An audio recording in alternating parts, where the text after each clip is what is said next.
지금까지 살아온 것과는 다른 길이 있다. 신을 체험하는 또 다른 길이 있다. 인생을 사는 또 다른 길이 있다. 그 다른 길이 분리를 의미하지는 않는다.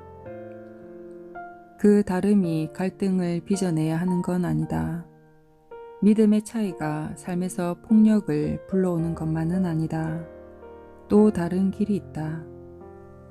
그러나 그 길을 너희가 찾는다고 찾아지는 건 아니다.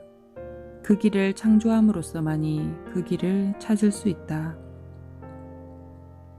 그리고 과거의 믿음에 집착해서는 그 길을 창조할 수 없고 새로운 발상에 너 자신을 열어 제침으로써만이 가능하다. 신과 삶에 대한 새로운 발상이 참으로 세상을 바뀔 수 있다.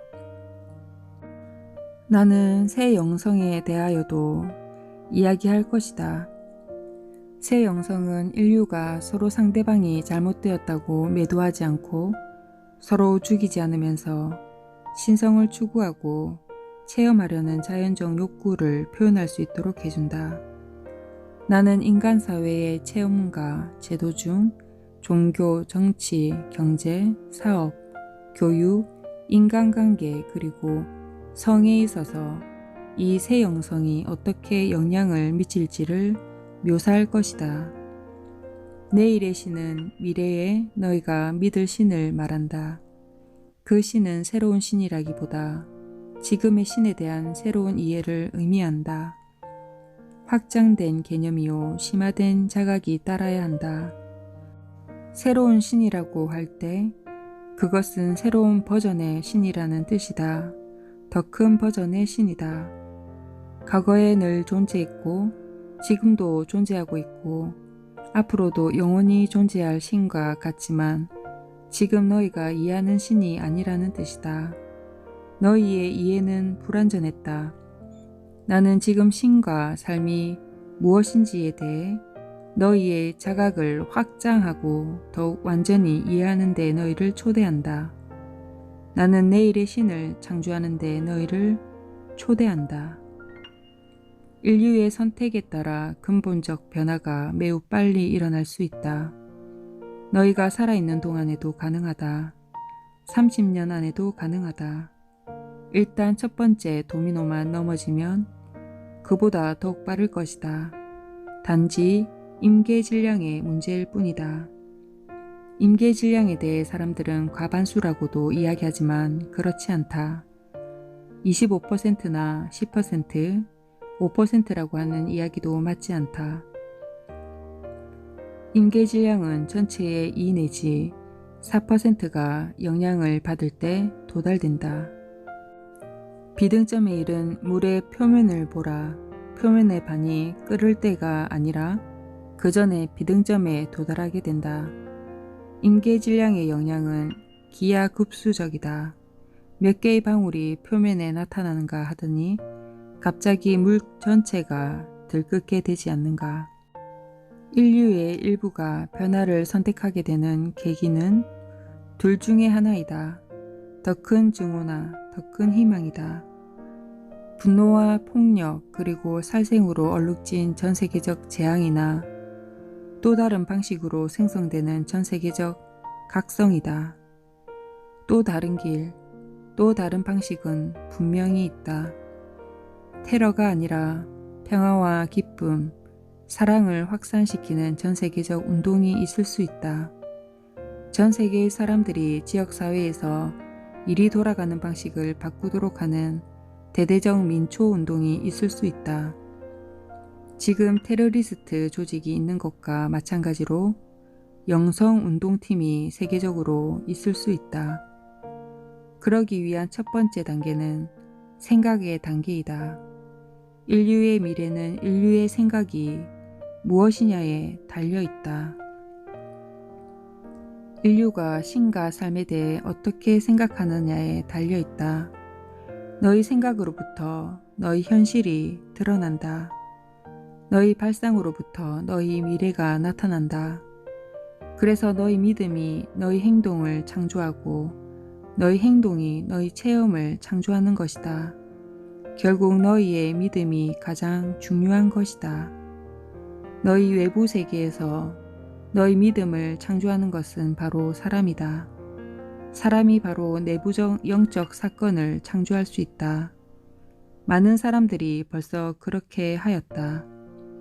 지금 너희가 또 그렇게 하고 있기도 하다. 모든 사람이 다 그렇게 할 수 있기도 한다. 그리하는 방법은 다양하며 그 방법은 이미 너희 손안에 있다. 인류는 21세기의 문제를 그전부터 전해온 1세기의 보잘것없는 지침으로 풀려고 해서는 안 된다. 그것은 21세기 수술실에 1세기의 수술 도구를 갖고 들어가는 것과 같은 것이다. 내일의 도덕적, 윤리적, 사회적 문제들은 18세기나 10세기, 6세기의 지식과 지침으로는 해결될 수는 없는 것이다. 그러한 지식과 지침이 틀렸다거나 나쁘다는 것이 아니라 미흡한 것이다. 종교적 경전들에 대한 근본주의자들의 지식은 여러 면에서 지혜롭지만 또 여러 면에서는 미흡하여 위험하다. 전통을 존중하라. 그러나 그 지식을 확장하라. 그것은 이제 요령이다. 종교들이 앞으로 인류에게 도움이 되고 살아남으려면 당장 익혀야 할 요령이 있다. 너희는 그 누구와도 경쟁하고 있는 게 아니다. 왜냐하면 경쟁할 상대가 없기 때문이다. 삶을 경쟁이 아니고 게임으로 생각하라. 과거에는 너희는 삶을 경쟁으로 생각했다. 너희는 자연과 경쟁하고 서로 경쟁하고 삶 자체와도 경쟁했다. 하지만 삶은 너희의 경쟁 상대가 아니고 그런 적도 없다. 자연도 경쟁 상대가 아니고 그런 적이 없다. 다른 사람도 너희의 경쟁 상대가 아니고 또 그런 적이 전혀 없다. 또한 신은 너희의 경쟁 상대가 아니고 전혀 그런 적이 없다. 너희는 자연을 정복할 필요가 없다. 단지 협동만 하면 되는 것이다. 삶과 다툴 필요가 없다. 단지 같이 흘러가면 된다. 너희는 신을 두려워할 필요가 없다. 단지 신과 하나가 되면 된다. 새 영성은 전통적 종교를 결코 책망하지 않을 것이다. 그 대신 신성한 진실이 계속 밝혀지는 과정에 동참시킬 것이다. 너희의 종교에는 내버리기 아까운 수많은 보물들이 있다. 종교에 관한 인류의 미래는 폐기보다는 재활용, 분쇄보다는 분석과 관계가 깊다.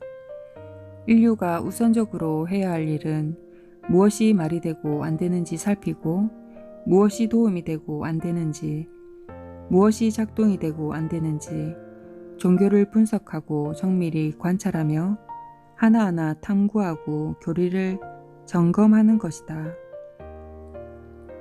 그러면 종교들은 더 이상 도움이 되지 않는 것들을 버리고 새 영성의 초석이 될 새로운 자각과 확장된 의식으로부터 나오는 새로운 아이디어와 새로운 식견, 새로운 진실들을 추가하여 전통을 부흥시키게 될 것이다.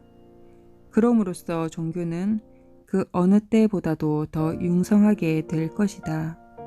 왜냐하면 화내고 질투하고 벌하는 신은 사라지게 된다. 복수를 정당화하는 것도 사라진다. 과거의 많은 종교들이 가졌던 배타주의와 우월주의의 교리들도 사라지게 될 것이다. 새 영성의 삶을 살고자 한다면 먼저 내면으로 가기 바란다. 명상이나 깊은 기도, 조용히 듣기 등 너희가 편한 방법으로 하루 일과를 시작하라. 아침과 밤에 각 15분 정도로 너희 삶을 바꿀 수 있다. 두 번째는 운동이다. 너희 몸이 개운하지 않고는 너희 마음이 새로운 데이터를 제대로 받아들이기 어렵다. 하루에 20분이라도 들이면 네 삶을 바꿀 수 있다. 세 번째는 제대로 먹는 것이다. 너희는 음식으로 너희 몸을 죽이고 마음을 무디게 한다. 이것의 효과는 매우 느리지만 그 결과를 바꾸기도 어렵다.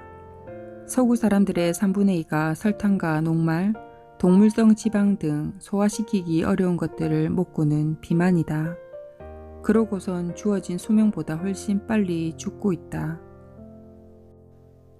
흡연도 문제이다.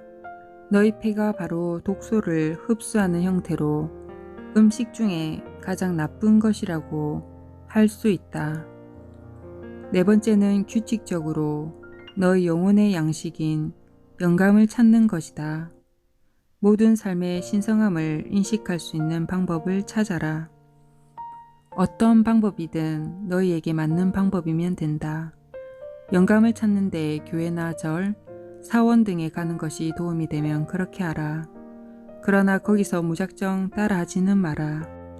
너희 가슴에 비추어 회의가 드는 것에 대하여는 반문하라. 그러한 곳들은 숭배의 장이 아니라 삶에 대한 경외의 장이 되어야 한다.